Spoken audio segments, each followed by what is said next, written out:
Today we're coming at you with 6 trade targets for Fantasy Football 2025. A lot of your drafts have already been completed. We're heading into the regular season. No more of this preseason crap. I want to see the real big boys out there on the field scoring me fantasy points. I want to track. I want to have Red Zone pulled up. I'm excited. If you're excited, please smash that subscribe button, smash that like button. Do all of that to help this small channel grow and bring you the best fantasy football content all year long. It's been daily uploads for 2 months. Please support us. Now, these 5 or 6 names are guys that you want to trade for. I don't care what you have to give up because these guys are league winners. Let's talk about them. Name number 1. We're going to running back, and we're going to Cincinnati, one of the worst defenses and one of the best offenses. And this offense looked very, very good in the preseason as well.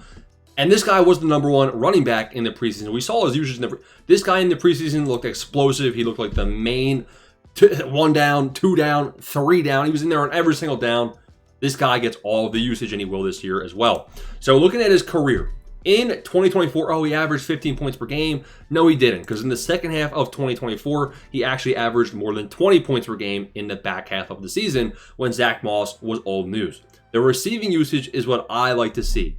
60 receiving yards, 60 receiving yards, 70 receiving yards. Again, this guy's averaging 4 or 5 receptions per game and around 40 receiving yards per game in the back half of the year.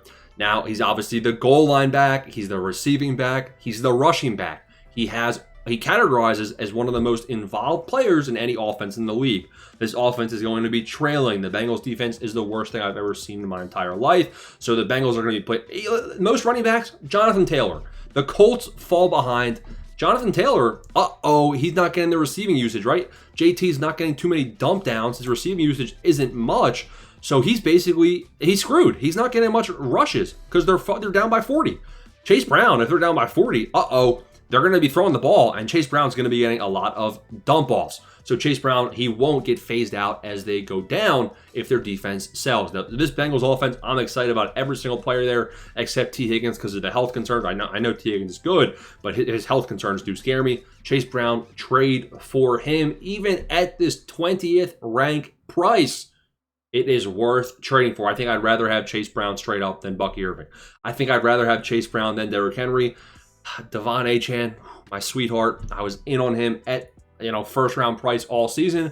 The injury has me a little scared. This is truly a toss up. In terms of my personal rankings, I'd put Chase Brown right behind Devon Achane, and I have CMC behind both of them. Chase Brown, true league winner. I honestly think I have him higher than Ashton Jennings at this point. Name number 2 is wide receiver. We have Jaylen Waddle. Now, Tyreek Hill, it's all negative. Every piece of news around Tyreek Hill is not good. He's injured, doesn't want to play, trades. Jaylen Waddle is the only target in this offense that exists outside of Tyreek Hill. Malik Washington has looked good in preseason, but he is a nobody until we see otherwise. You have Devon Achane. He's the real wide receiver 3 on this team. Maybe Nick Westbrook-Akine is going to have a red zone role. I'm sure he'll get 5 touchdowns throughout the year.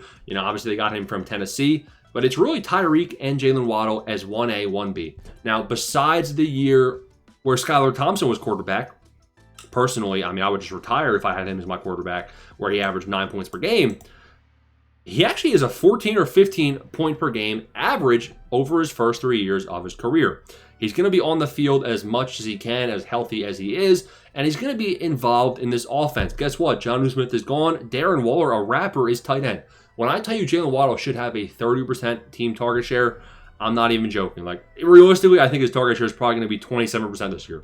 So I am very in on Jaylen Waddle, which is scary because if you're in on Waddle, then you have to start praying that Tua doesn't have his brain melt to goo. But Jaylen Waddle is a very, very underpriced value at a rank of 60, where he currently is. Similar story in terms of undervalued with Pacheco. Now, Pacheco had a good preseason. Pacheco is healthy in training camp. Pacheco is, out there running with the ones in preseason games. And he looks explosive. He looks good. Now, Pacheco in 2023 averaged 15.2 points per game. In 2024, the 2 games he was healthy, he averaged 16 points again. Now, after the injury, he comes back. He only plays 30% of the snaps. So you can ignore every game he came back after injury. He was the backup to Kareem Hunt. Kareem Hunt, he sucks. Maybe he gets some goal line carries. I'm sure he will, but he sucks. We saw in preseason they gave Hunt the goal line carry, couldn't get in. They gave it to Pacheco. Bam, he's in, touchdown. Right now, Brashard Smith actually looked solid in preseason as well. Pretty good training camp, and he actually looked involved in the receiving game, which could vulture some stuff from Pacheco. I still think Pacheco is going to be a 14-plus point per game averager this year, and I love where he's priced. He's one of the last good running backs off the board where he's been going, so he's a good trade target if you fall behind at the position. We got Mike Evans. Now, Mike Evans, the reason I like Mike Evans is one thing. His price has not changed. Now, this guy is drinking from the fountain of youth. If Godwin, first off, McMillan's dead. McMillan, he's out for the season. RIP. You hate to see it. Actually, he's not out for the season, but he's out for an extended period of time. You have Emeka Egbuka. Emeka Egbuka is a great pick, but he's been rising so high in ADP that it's honestly like it's getting pricey. Like he's an expensive player to be buying into now as a rookie. Godwin maybe is a bit undervalued. I think Godwin's a good pick. Then you have Mike Evans, who hasn't changed at all. So you have all of the receivers around Mike Evans playing musical chairs for who's good, who's in, who's out, who's healthy. And then you have Evans, whose price has not changed. If the receivers around him are trolling in terms of health, in terms of situation, in terms of price, I'm going to go with the guy that hasn't changed in price. He's been pretty fairly priced, and he's coming off of a 17.2 point per game season. He's getting drafted as the wide receiver 15, 16, 17, 18, and he just finished as wide receiver 11. And he hasn't been worse than wide receiver 12 in the last 4 seasons. If Evans is healthy, he will be scoring touchdowns. He will be heavily involved in this red zone. One of my favorite trade targets is him. Final 2 names, and that's why it's 5 or 6 trade targets. It's 2 Browns, Jerry Jeudy and David Njoku. Jerry Jeudy had a very solid breakout season. 14.2 points per game. We saw that in 2022 with Denver. He played 94% of the snaps, though. The most snaps he's played of his career. He had 9 targets per game. Yards per out run wasn't terrible. So that's the first name. And I'll explain why in a second here after I reveal the second name. It's Njoku. Now, why David Njoku? Well, David Njoku, first off, is an athletic freak, and he's coming off of a tight end 4 season. Now, I think both these guys are good, and I think both these guys will be bad, towards the end of the year. Yes, bad. So why are you trading for them? Joe Flacco is the starter. The first 3 or 4 weeks of Joe Flacco starting, pass. It's going to be a pass-heavy, pass-friendly, receiver-friendly offense. And Njoku will benefit. Thanon Jr. will benefit. Jerry Jeudy will benefit. Cedric Tillman might even benefit, right? So who's the other? Deontay Johnson. Like every Brown receiver should be boosted up for the first couple of weeks. It's basically going to be trade-baked. Trade for them now when they're at this price.